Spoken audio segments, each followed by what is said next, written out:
Have you ever asked yourself this chilling question? Why do some people simply exist after 80 while others are still living, laughing, walking, loving, and learning? It's not random. It's not fate. It's not even just about genes. What really determines if your final decades will be full of pain or purpose is something hidden right in front of you. In this video, I'm going to reveal 5 silent killers of longevity, unseen traps that most people walk straight into and never come back from. But you're different because you're watching this now. And by the end of this video, you'll learn how to dodge these traps and how to fight back. Watch until the very end. The last trap might explain something about your life you've always felt, but could never put into words. If you're new here, don't forget to subscribe and turn on the bell. If you're already a part of our community, comment 1 below to show you're with me. Now, let's begin. Trap hash 1. The invisible retirement. They told us retirement was the goal, the dream, the finish line. But what if I told you that for many people, retirement is actually the beginning of the end? Think about it. What happens when the thing that got you out of bed every morning is suddenly gone? No more deadlines, no more responsibilities, no more reason. At first it feels like freedom, but slowly, subtly, it starts to feel like floating in space, with no gravity to anchor you. This is the invisible retirement, where the body is alive but the spirit begins to fade. Consider Harold.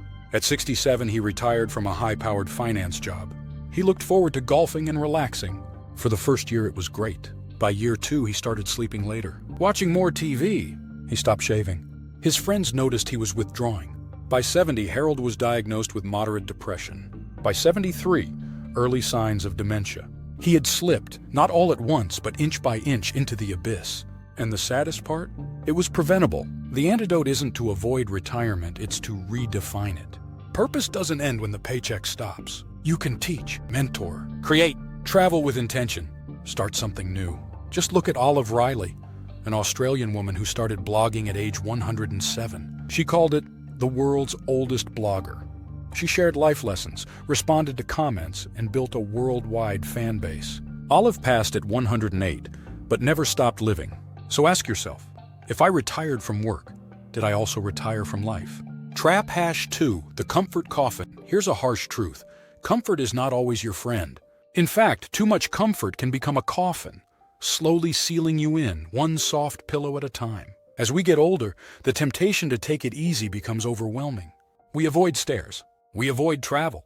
We even avoid conversations that might challenge us.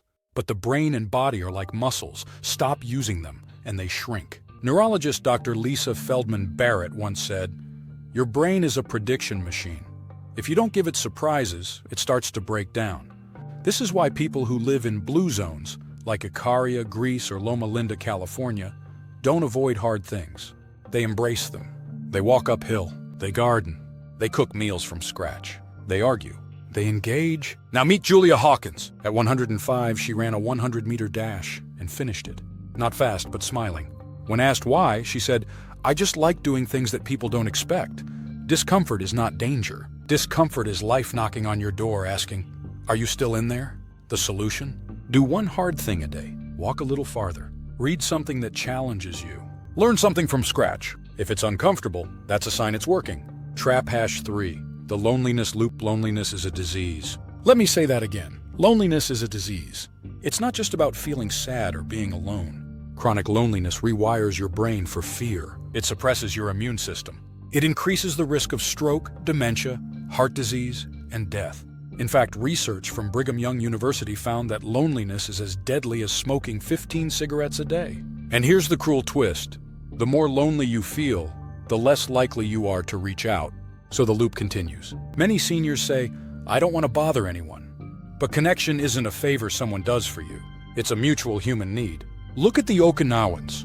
They have a concept called moai, small groups of friends who commit to supporting each other for life. They eat together, check in daily, and show up when one of them is sick. It's no surprise that Okinawa has one of the highest concentrations of people living past 100. Your mission? Build your moai, one person at a time. Don't wait for invitations. Send the message. Make the call. Host a small gathering, even if it's just tea in your kitchen. Or volunteer. Mentor. Join a group. Get around people on purpose. Remember, a strong social life isn't a luxury. It's your armor. Trap hash 4. The silent surrender. There's something eerie that happens in many seniors, and it's invisible from the outside.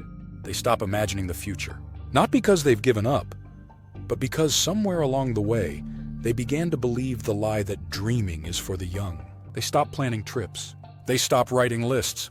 They stop saying one day, this is the silent surrender, when you unknowingly start living only in the past. But let me remind you of something that might shock you.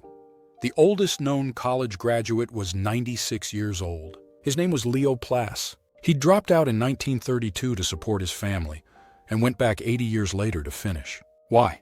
He said, because I still had something to prove to myself. The future is not reserved for the young. The future belongs to whoever claims it. You don't need to start a business or write a book, though you can. Just start looking forward to something. A reunion, a course, a skill, a season, a goal. Create momentum, and the body and brain will follow. Trap #5, the myth of too late. And now the most powerful and destructive trap of all, the belief that it's too late. This trap kills more dreams, more joy, more lives than heart disease ever could. It whispers in your ear, you should have started earlier. You missed your chance.